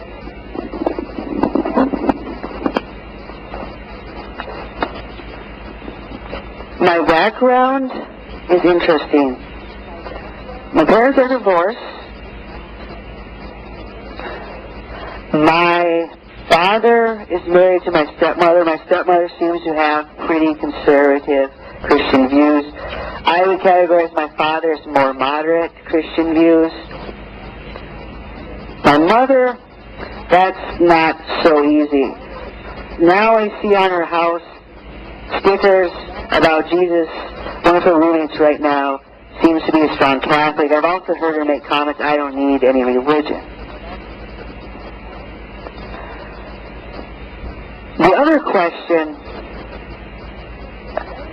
asked me, whoever wrote the question, it said something to the effect of, I know what the people you studied believed. What do you believe? I believe probably the same can be asked for her. Many wonder where would her thoughts, the Bible, differ. I've told you about some of my beliefs. My belief that this life is very important to live the best. Told you I believe in social justice. My hope is to transmit some of these beliefs to you. I've discussed how it's key to not throw away a bird in your hand for those ever elusive two birds in the bush. I believe there's lots of excitement and joy. I believe intellectual stimulation is wonderful. I believe that morality is key.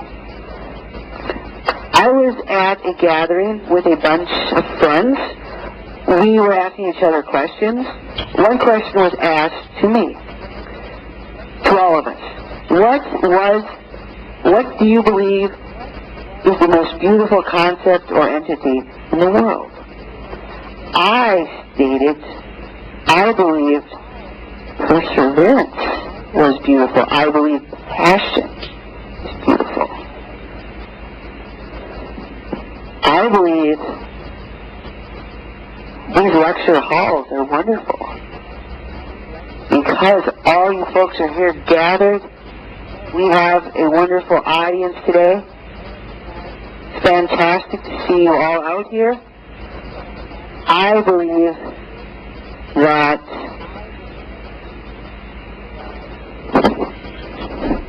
there's lots of beauty in our life.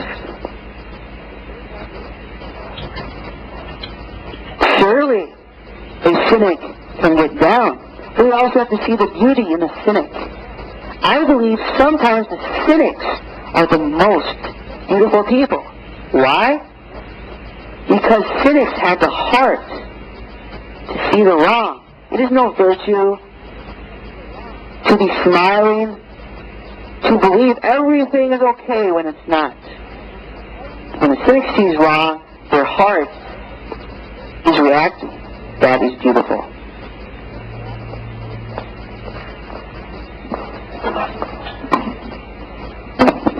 Kris, is Christian salvation dependent on knowledge?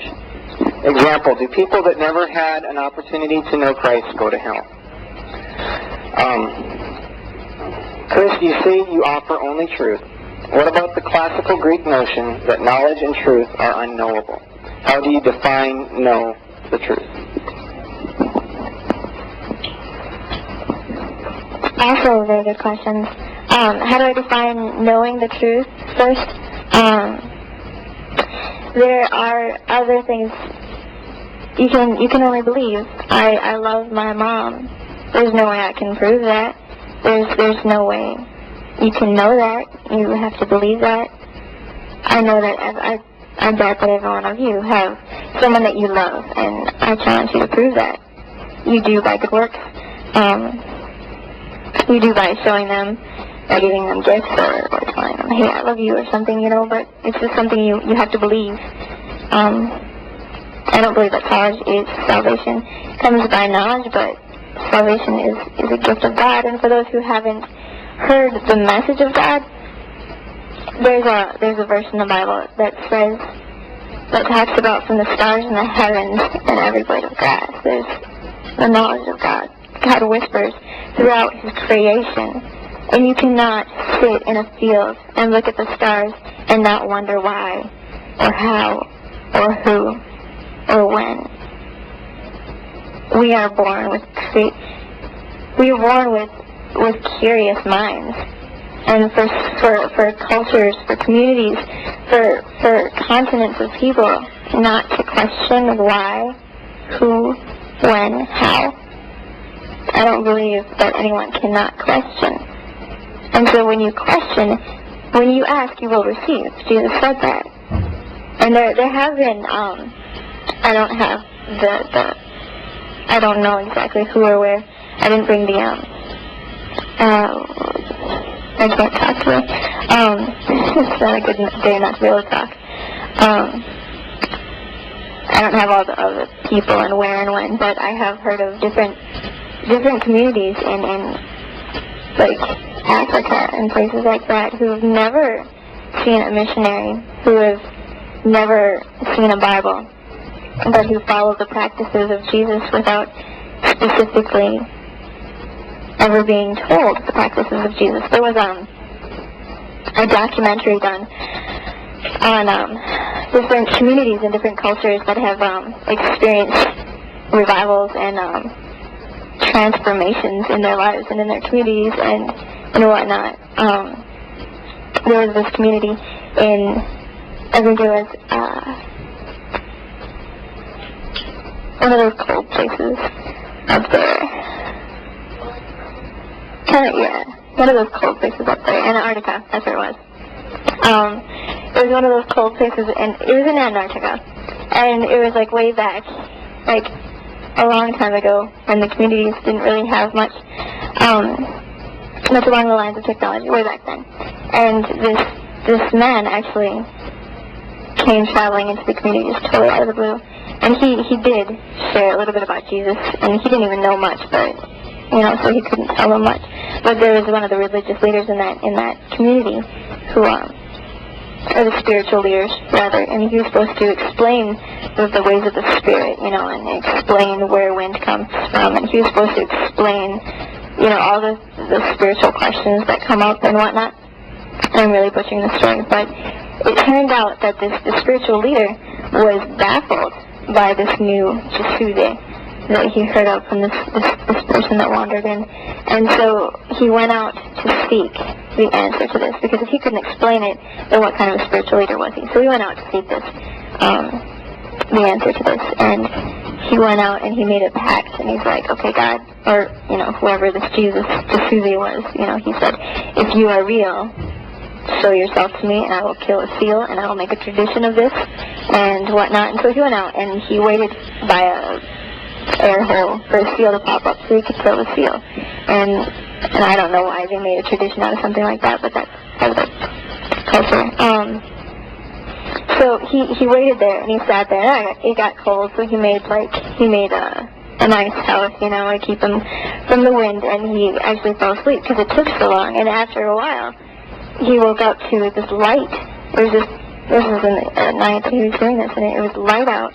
Light was shining down on him, and it was just totally out of the blue. And he looked up and he saw, winged creatures, he said, and they were just everywhere. And he heard the truth. There wasn't a voice that went with it. There wasn't a scripture verse that went with it. He just knew what it was. He just knew that this Jesus, that person told him about, was God that showed himself to him right there. And so he made this tradition, and I don't know where that man that came in heard about Jesus, but I do believe that God is a big enough God to show us the truth in every form possible, in any way possible, and he's not constricted by our words, by where we travel, and our human flesh. God is spirit and truth, and that is something that can travel regardless of where the Bible travels.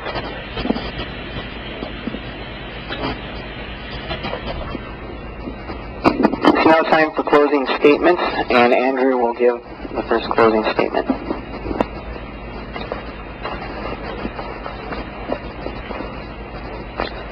As I mentioned before, my big problem with Christianity, other religion, is when the faith doesn't motivate people to do the good deeds, to make the action in the world. Thus, I am inspired by faiths that have people involved in social justice movements. I have read some Unitarian literature. From what I gather about the Unitarians, I really like what they stand for. One book I was reading, which I did not have the opportunity to finish, talks about this story. In this book, there is this one person who asks God, how can you see all this injustice in this world and not do anything about it? Then in this book, God says, I ask the same question of you.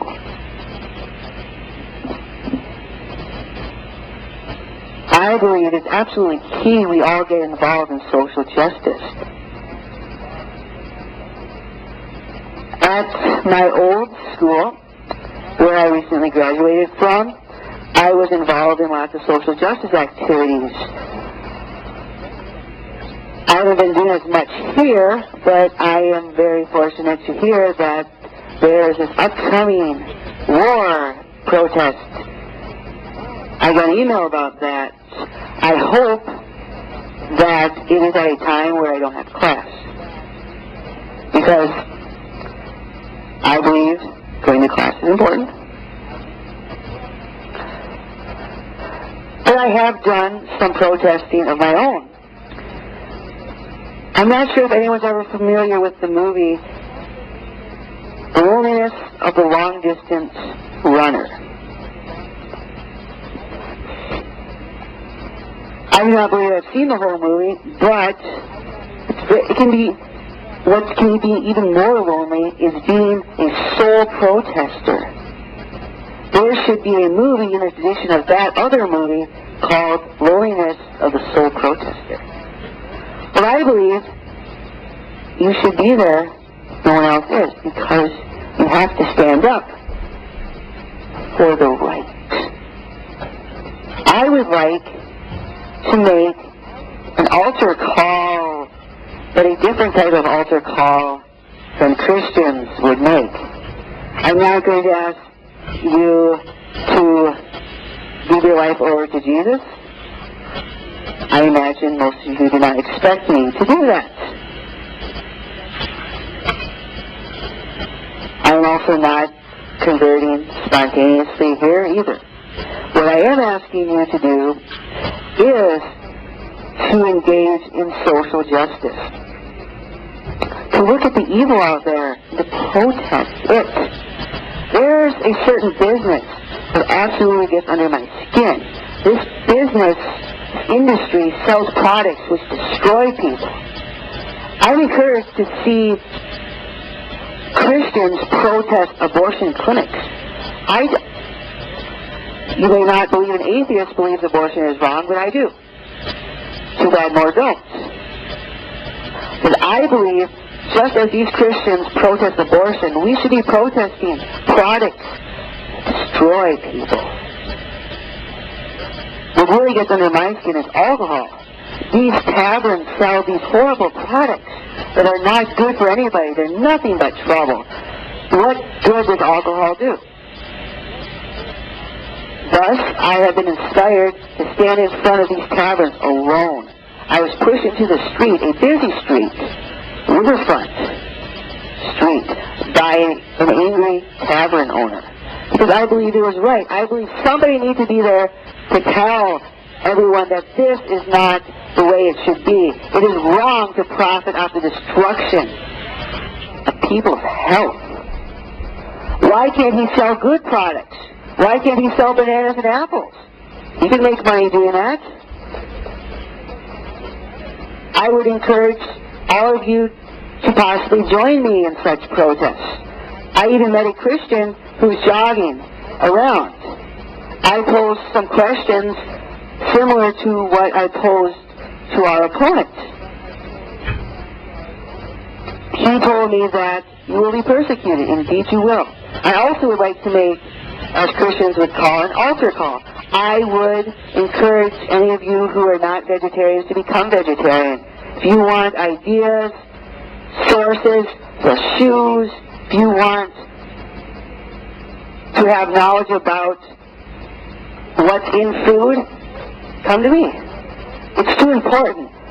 My opponent talked about the greenhouses, but I'm wondering whether she made that point to justify what she's doing or to get at social justice. I was a philosophy major, but what I didn't like about philosophy was it seemed you could reason your way out of anything. People rationalize everything. Ben Franklin had a similar view. He once was a vegetarian according to his autobiography.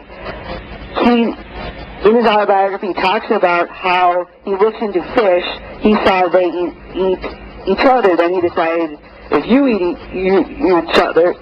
each other, then I should be able to eat you. Then he said, in his autobiography, I do realize humans can rationalize anything they want.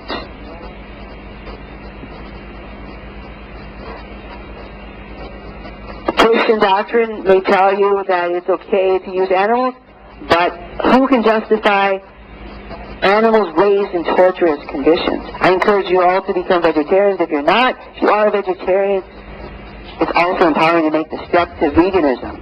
Other social justice issues are very important.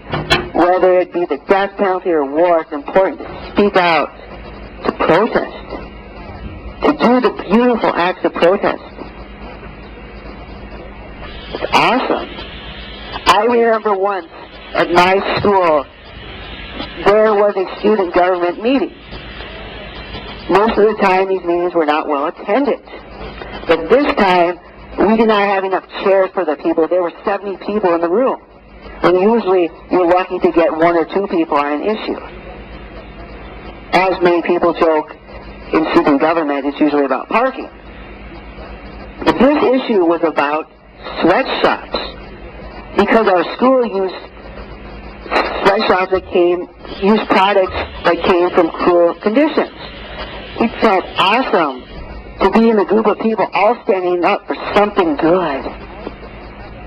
I felt what many people call chills going down your spine because it was so awesome. We even joined hands, and when they announced that they voted for the piece of legislation we favored, it was beautiful. It's great to join others. We all heard the saying, the totality of a group is greater than the sum of its parts. When you join with others, that altruism is ultimately beautiful. Thus tonight I am making an altar call whether you want to keep your Christian beliefs, where I've mentioned why it's best to discard those. I encourage you all to get involved in social justice. Maybe we should talk about accompanying at a protest of these taverns which destroy society. Whether you care for animals, whether you want to stop people in this war from dying. There's a great poster out there. I don't remember who put it out. This poster says, quote, imagine a child dying in your arms. Now imagine that happening 250 times each day. End quote. The poster discussed how this happened in Iraq. Because of the sanctions 3 Christian presidents have decided to put on this nation. Opponents of this will tell you that it's hard for Iraqis to get decent medical care, decent education, and sometimes even decent food. Why do we put up with this? It's wrong. It's wrong. We must speak out. Remember that great saying I told you about earlier. Action is the antidote to despair. Or also, as Mother Jones put it, don't mourn. Organize. Believe in yourself. That is what I like to tell people. Believe in you. We want good to reign. We want good to be all-powerful. As John Africa put it, the power of righteousness will never betray you. Quote. And then you have 1 minute. I hope you all have been inspired to engage in social justice. I am empowered by Christians or other people who believe in religion who have the guts to stand up for what's right. I admire those abortion protesters. I admire those like Martin Luther King Jr. Many critics point out that we can look at studies here and studies there about school violence, but before the 60s, racism was disgusting. It was awful. Because Martin Luther King did what he did, it has changed. Look at what he did.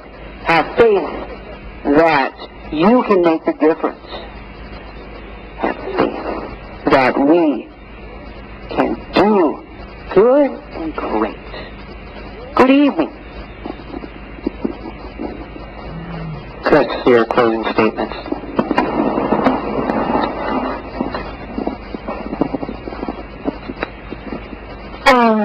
I think I hope this is okay. I addressed something that I missed earlier. It seems to me that the atheist idea, or the idea that Andrew presented, I really greatly admire that.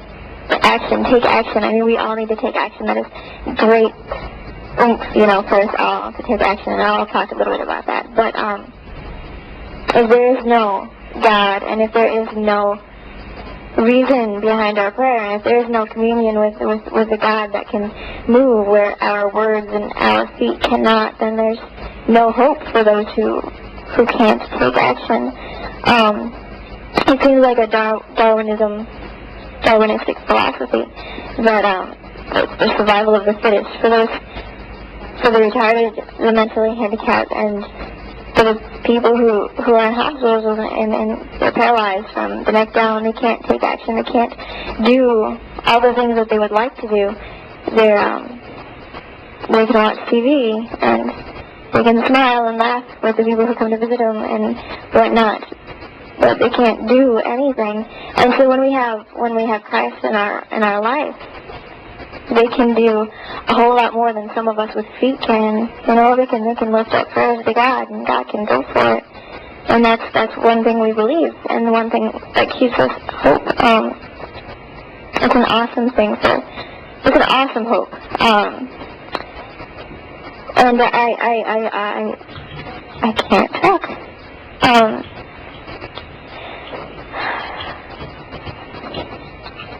We need to stand up for what's right. Too many people today aren't standing up for what's right. And other people are suffering because of that. We need to stand up for what we believe in, but we also need to hold true to our hope in Christ and the love that we have in Christ. And that when we stand up for what we know is right, we need to aggressively live in love and make sure love is the reason for our action, and make sure love is the final outcome of our action. That everything we do glorifies God in our actions. And my faith isn't one of those faiths that just came about because somebody told me it was right. I mean, I struggled my entire life, and I want to add something personal because I'm not the greatest philosopher, and I'm not the world's greatest speaker, but I do have a heart that cares for those people who are hurting, because I was there too. And that is why I'm so strong, and that is why I'm so strong in Christ, is because I was in the darkest of places. Who is going to end up in heaven or hell? Could a molester end up in heaven? Would you want to spend heaven? Would you want to spend eternity in a heaven that allows molesters, rapists, murderers, thieves? I would. We were all created by a God who loves us. We were created in His image, and this is what it comes down to. We can philosophize anything and believe anything that we want to believe to justify our own desires and pleasures, but what it comes down to is that there's a great big God. This is a real God who has done miracles in countless lives. He has done miracles that cannot be refuted. If you want to know some of those miracles, you can come up and I will share some of those with you. But He has done a miracle in my life, and that is why I am here. My father was an alcoholic and a drug addict, and he was an abusive man, and I lived in that home for 9 years. He was abusive physically and sexually. He was a molester. And I pray to my Father in heaven that He can be saved. I want my Father to be in heaven with me. I haven't talked to Him for 13, 14 years, and I don't know if I could stand before Him and talk to Him now. But I know that if I can change, He can change. I hated the world because of what He did to me. I hated God because of what God allowed to happen. I hated Christians because they smiled when I wanted to punch them. I hated. And God revealed His love to me. And after that, He revealed His truth to me.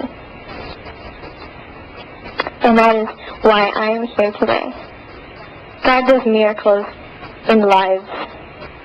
Just as He created every one of us in His image. He knows ahead of time everything that is ever going to happen. And that's why He works everything together for the good of those who love Him. I do not regret what has had to transpire to make me who I am, because I love who I am. I'm not the best speaker. I'm not the smartest. But I love you guys. I don't even know you. And I see your hearts and how much I love you, and I couldn't if I didn't know God's love.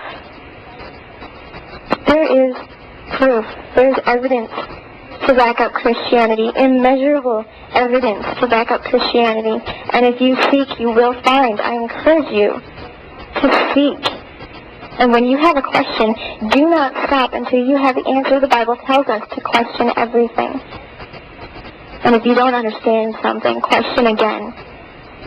And if you still are confused, question again, and do not stop.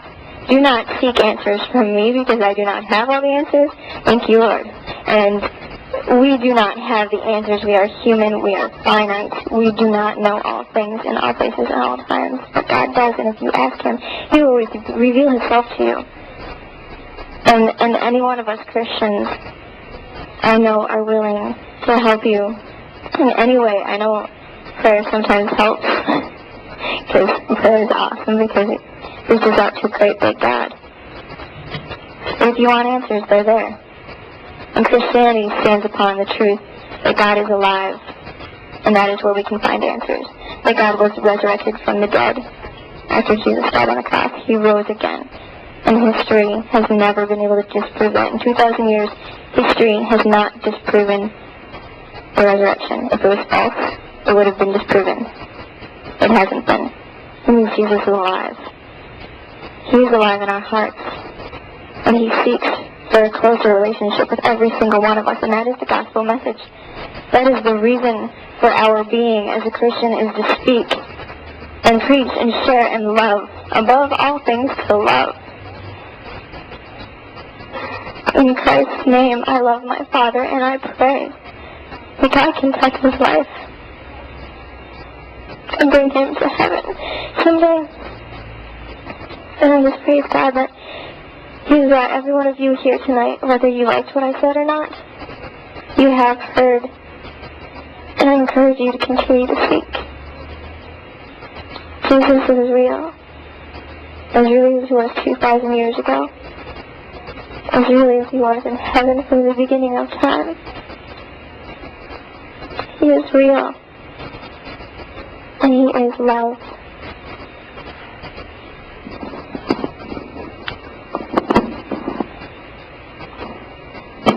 Thank you, Kris and Andrew, for debating tonight.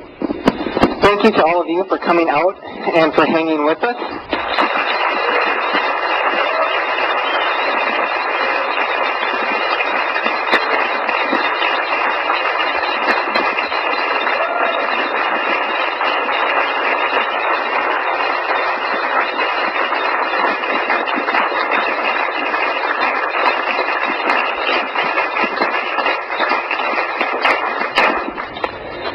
I know we weren't able to get to all the questions that were written from the audience, and if you would like to, if you have other questions or other things you'd like to discuss, both Andrew and Kris will be up here afterwards, so you can feel free to come up and talk with them some more. And one final thing, the people who were gathering up the questions before, I think, do you still have little note cards? Or if you could take a minute and just give us any feedback on tonight's event, that would be helpful. If we decide to do this again in the future, your comments would help us with that as we plan it, if we were to plan a future event. Thank you all for coming. Good night.